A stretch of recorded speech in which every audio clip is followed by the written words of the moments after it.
This is my environmental ethics video essay discussing the 5 arguments of vegetarianism from William O. Stevens. I'm going to start by describing each argument for vegetarianism and then also providing a counter argument. And then I will go into arguing whether or not he is correct. So the first argument is the argument from distributive justice, which is the idea that factory farming meat, and William O. Stevens typically focuses his meat eating on factory farmed meat, but he also kind of talks about vegetarian and veganism as a whole, so I'll be focusing on a little bit of both here. He discusses for the argument for distributive justice that factory farming meat disproportionately affects people across the world. This is kind of the idea of the premises of commensurate burdens. Those of us who are participating in factory farming of meat are not bearing the burdens that are associated with it. This can often be seen in climate disasters. So factory farming meat creates issues for the climate, which might cause extreme storms, extreme drought, extreme heat waves that people in less developed countries, people in the global south experience, that those of us, for example, in the United States, in Canada, do not.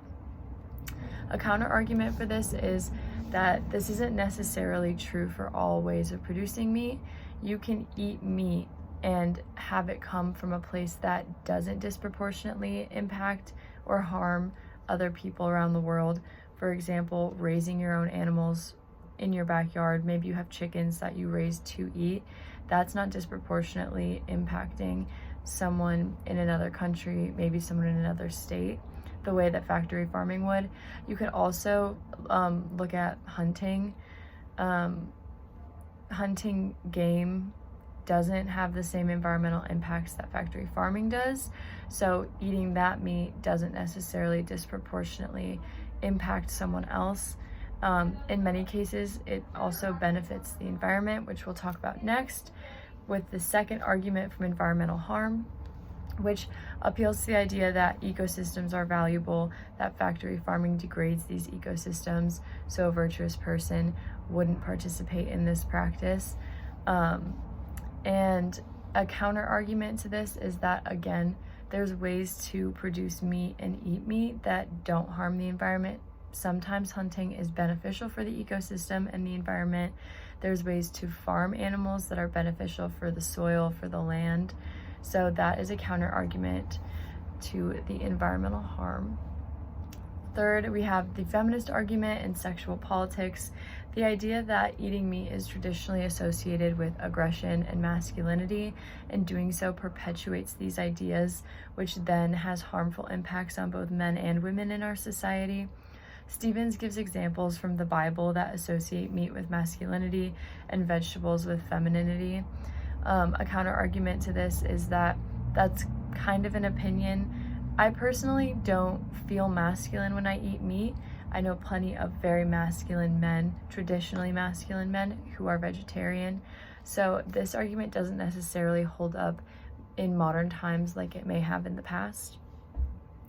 There's also an argument for the moral consideration of animals, stating that animals are beings experiencing subjects of a life that cannot be simply used as means to our ends or pleasures. A counter argument to this idea is that what makes an animal sentient, what makes an animal an experiencing subject of a life? How do we know that a specific animal is an experiencing subject of a life? And are all animals experiencing subjects of a life to the same degree?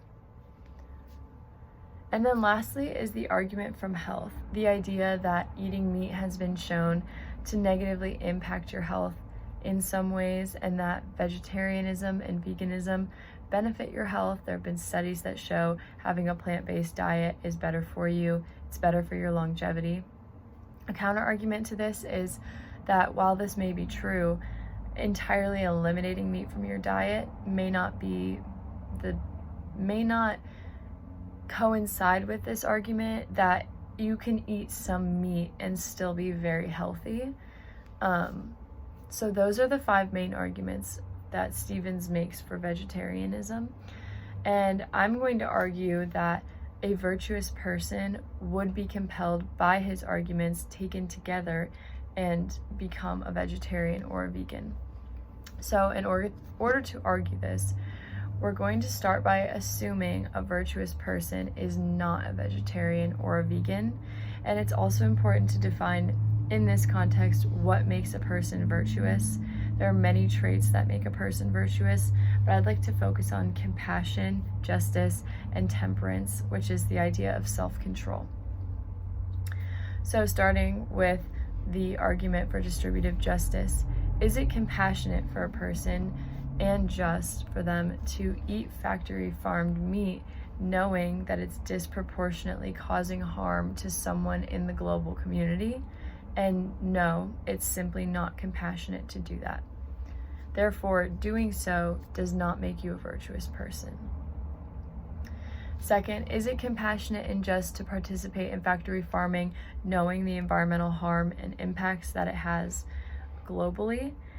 And no, a virtuous person who is compassionate and just would not knowingly and willingly participate in these practices knowing that it is causing environmental harm. That would not make them virtuous.